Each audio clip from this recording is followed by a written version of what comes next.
Okay, at the end of the last video I just got to the point where I'd got an accepted start of injection point and I'd got an accepted duration value. So these were the values that I was going to use in the engine, again I being the ECU.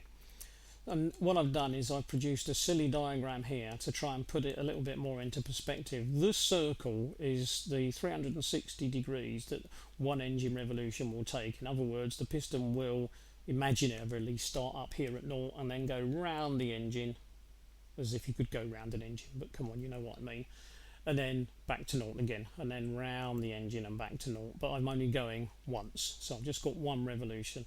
So there we are, 360 degrees, one engine revolution. I'm going to call the top dead center, or 0 degrees, and so as we go around this way, once we get to there, we would be at about 90 degrees, wouldn't we? And then when we get down here, we're at about 180 and so on. When we get back to the beginning, we won't get to 360, we'll call it 0 again. Right, everything over here before top dead center literally will be called before top dead center. Everything over here could be called after top dead center, but it won't be, not while I'm talking through this. It will be called before top dead center again. But if any of you are used to these sorts of things, I'll just be using minus numbers. So in other words, all my comments will be before top dead center. So real before top dead center values will just be numbers, and after top dead center numbers will be minus values. So I won't keep saying after top dead center, I'll just say minus. So everything will be related to top dead center. Positive values are over here, minus values are over there. Right. What I've done is I've marked 0, obviously, and then and obviously this is not accurate, I just made this up. I've put minus 10 and minus 20 there, hence the two arrows, and then I've put 10, 20, 30 this side, so that's what the three arrows are pointing at. And then what I've done is I've put a red arrow down here, which is for my 27 degrees before top dead center. So, and again, it's not accurate, but I'm saying there's roughly where 27 degrees would start, so I've written 27. And then I'm saying across here, this is where the duration must end, because duration is 44 degrees. So I'm saying start 27, 44 degrees, where will I end? Well, 27 minus 44 is minus 17. So I will end at minus 17. So that's where I'm going to end. Now, this is where I sort of have to introduce some silly things, but I mean, I won't worry too much about them, and I'm probably not even going to use all the correct words. But basically, what we're looking for is a bang, isn't it? We're looking for an explosive bang, so that if our piston was sitting somewhere around here at 0, it would go bang, and we don't want it to go back the way it came, because it came up round here. So we want it to go bang somewhere around about here and get pushed down there. I think we can all agree on that. Now, most engine designers agree that somewhere around about, well, 10, 11, 12, 13, 14, but somewhere over in this area is the absolute ideal place, not necessarily for the bang, because the bang takes time, that explosion takes time. But at some point during that explosion, if you had a little measurement in there, you had a little instrument in there to measure pressure, at some point in there, there would be an absolute maximum pressure on the piston because of the bang. And most people that design engines agree that somewhere over here, somewhere around about perhaps 12, 13, 14 degrees, is where the maximum pressure needs to be.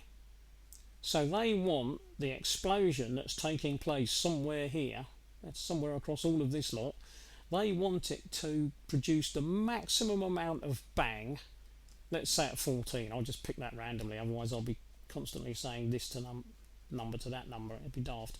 So let's say 14 degrees, so they're aiming to get maximum bang at 14 degrees. Now of course, if injection ends, so if we call that end of injection, or EOI, if that's ending at 17 degrees, minus 17 degrees, then the maximum pressure for our bang here could be a little bit after that, couldn't it? So it's possible that, of course, that we don't actually know, because obviously no one's going to tell us, but Somewhere around this area, hopefully though, is when we get our maximum bang. Now you can see what you're up against, because let's take 44 degrees and 60 milligrams, and let's take that and say to ourselves, okay, let's tune the engine. Right, let's go and look at some figures. I've just stuck these here to make life simple, because otherwise I'll have to keep writing them down. Let's play with the figures. 5,000 revs, 60 milligrams, 44 degrees, start at 27.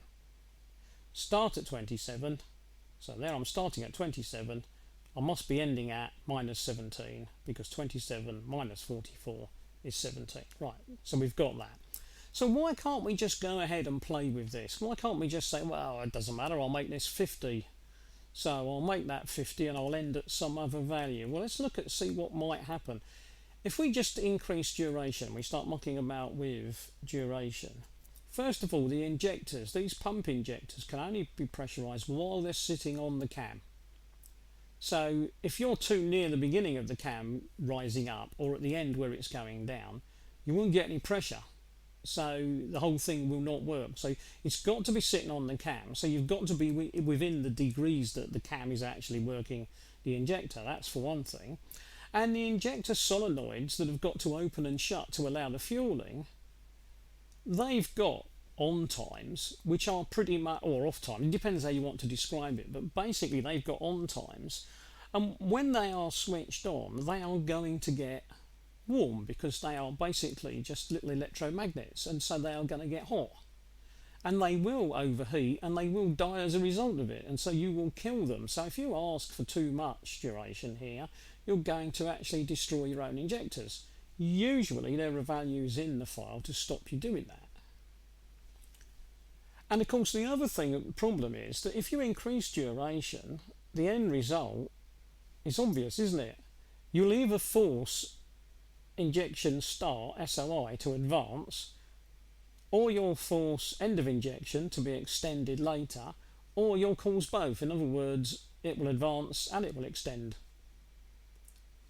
So that will give you a knock-on, because now you're stuck with advancing start of injection. Now, even if you're not changing duration and you just want to advance start of injection, what can we do there? Well, if we advance start of injection, we might get a slight increase in power. There's a fair chance we'll increase emissions, especially nitrogen oxide emissions. If we over-advance it a little bit, we may end up getting less power than we think, and that may raise the engine temperature or even the exhaust temperature, but it might well raise the engine temperature. And if you go too far without realising it, then the piston will be trying to push, you will be causing a big bang somewhere over here, and the piston will be coming up and the bang will be trying to push it back the way it came.